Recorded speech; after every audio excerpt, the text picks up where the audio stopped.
अब आगे लो जी, रही बची कुची कसर परमात्मा ने और पार कर दी।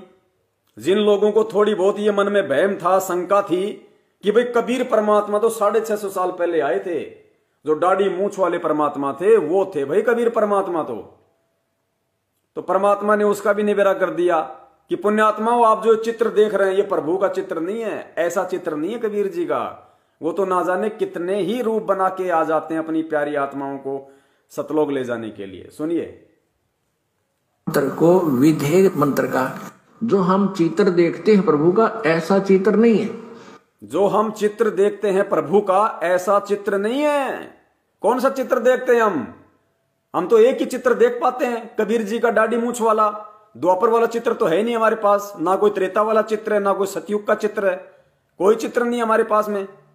एक कबीर जी की फोटो हम देखते हैं, उसके विषय में परमात्मा कह रहे हैं। सुनो मंत्र को, विधेय मंत्र का, जो हम चित्र देखते हैं प्रभु का ऐसा चित्र नहीं है। वो तो ना जाने कितने स्वरूप है उस मालिक के, वो किसी भी रूप में आकर के अपना ज्ञान बताता है, अपनी प्यारी आत्माओं को अपने चरणों में लगा के भक्ति करवा के सतलोक ले जाता है। बहुत ना जाने किसी भी रूप में आके, तो भाई आज आ तो गए, आज संत रामपाल जी के रूप में आ तो गए, ये इशारा कर तो दिया परमात्मा ने। पुण्यात्माओं चलो आगे समझ में आएगी इस वीडियो में, परमेश्वर दया करें, दास तो ये निवेदन करेगा। आगे देखिए परमात्मा स्पष्ट कह रहे हैं कि परमात्मा समय समय पे धरती पे प्रकट रहते हैं। बहुत ही पुण्यभागी प्राणियों को यह सत्संग सुनने को प्राप्त होता है। सकल पदार्थ है जगमाही, कर्महीन नर पावत नाही। सभी इस संसार के अंदर परमात्मा समय समय पर प्रकट रहते हैं, या अपने कोई संत विशेष को अपनी शक्ति पावर दे करके इस धरातल पर भेजते रहते हैं, ताकि संत की प्रेजेंस इस पृथ्वी पर रहेगी तो जनता कुछ हाहाकार से बचेगी। अब देखो पुण्यात्माओं, आपको ये साधारण सा सत्संग लगता होगा, लेकिन ये बहुत गहरा सत्संग है परमात्मा का। इसमें परमेश्वर ने बताया कि समय समय पे परमात्मा पृथ्वी पे प्रकट रहते हैं, और फिर आगे परमात्मा ने क्या कहा कि परमात्मा अपने संत भी भेज देते हैं। अब संत भेज देंगे वो आपको पहले ही बता दिया। संत अगर आएगा तो क्या होगा, जो खुद पार नहीं हो सकता दूसरों को कहां से पार कर देगा। अब देखिए, आपको लगता है, चलो हम 2 मिनट के लिए हमारे सतलोक आश्रम मैनेजमेंट हरियाणा और उनके समर्थन में जितने भी भगत भाई बहन हैं, हम उनके हक की बात करते हैं। मान लिया आप लोगों के अनुसार, जैसा आप समझते हो कि गुरुजी तो कबीर परमात्मा के भेजे हुए संत हैं। मान लिए कि गुरुजी कबीर परमात्मा के भेजे हुए संत हैं। क्या कबीर परमात्मा का संत भी मां के गर्भ से जन्म लेके आएगा? क्या कबीर परमात्मा का संत दुर्गा और काल से भी निम्न स्तर का है? क्या कबीर परमात्मा का भेजा हुआ संत दुर्गा और काल से भी निम्न स्तर का होगा? क्यों? क्योंकि इस 21 ब्रह्मांड में 2 ही ऐसे प्राणी हैं जिन्होंने सतलोक से आने के बाद कभी किसी मां के गर्भ से जन्म नहीं लिया, और ना ही वो लेते हैं। दुर्गा और काल, ये जब से सतलोक से आए हैं तब से इन्होंने कभी किसी मां के गर्भ से जन्म नहीं लिया। सतगुरु के विधान अनुसार ये स्वयं शरीर छोड़ते हैं और स्वयं ही ये युवा शरीर में प्रकट हो जाते हैं। तो पुण्यात्मा विचार करो, जब उस परमात्मा ने जिसको अपने नौकर की संज्ञा दी है, परमात्मा ने जिसको वाणियों के माध्यम से कुत्ते की संज्ञा दी है, परमात्मा ने अपनी वाणी में कहा है, वाणीदास को ध्यान नहीं आ रही, कि काल जो पीसे पीसना जोरा है पणियार, ये 2 असल मजूर हैं मेरे सतगुरु के दरबार। इस वाणी में इनको मजूर कह के नौकर की संज्ञा दे दी।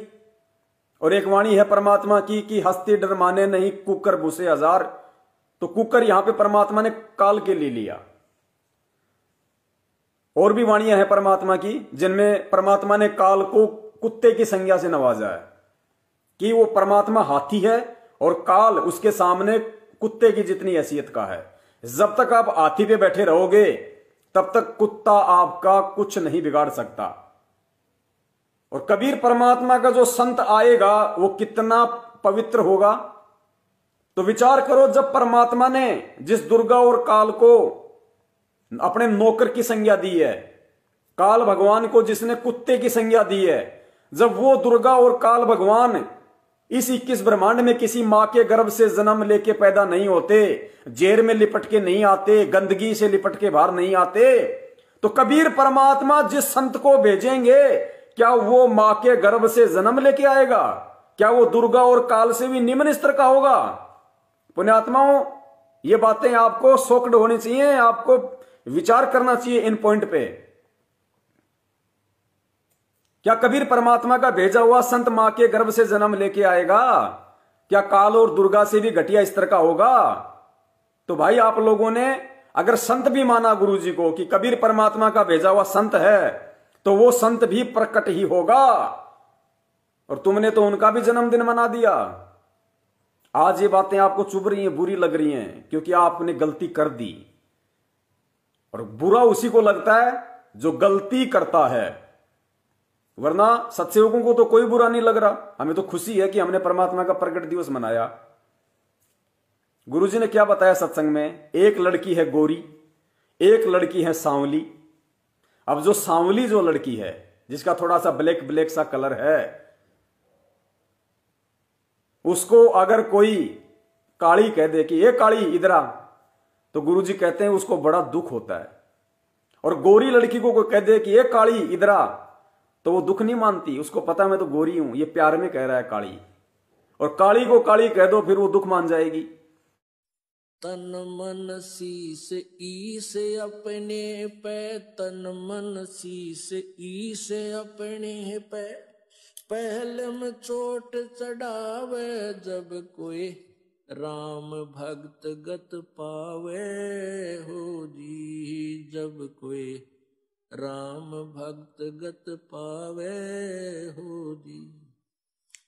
तन मन शीस ईस अपने पे, तन मन शीस ईस अपने पे, पहले में चोट चढ़ावे जब कोई राम भक्त गत पावे हो जी, जब कोई राम भक्त गत पावे हो जी।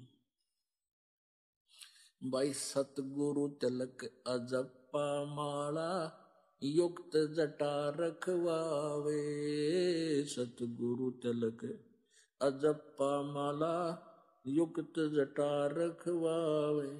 जत को पीन सत का चोला, भीतर बेख बनावे जब कोई राम भगत गत पावे हो जी, जब कोई राम भगत गत पावे हो जी। भाई लोक लाज मर्याद जगत की, तृण ज्यों तोड़े बगावे, लोक लाज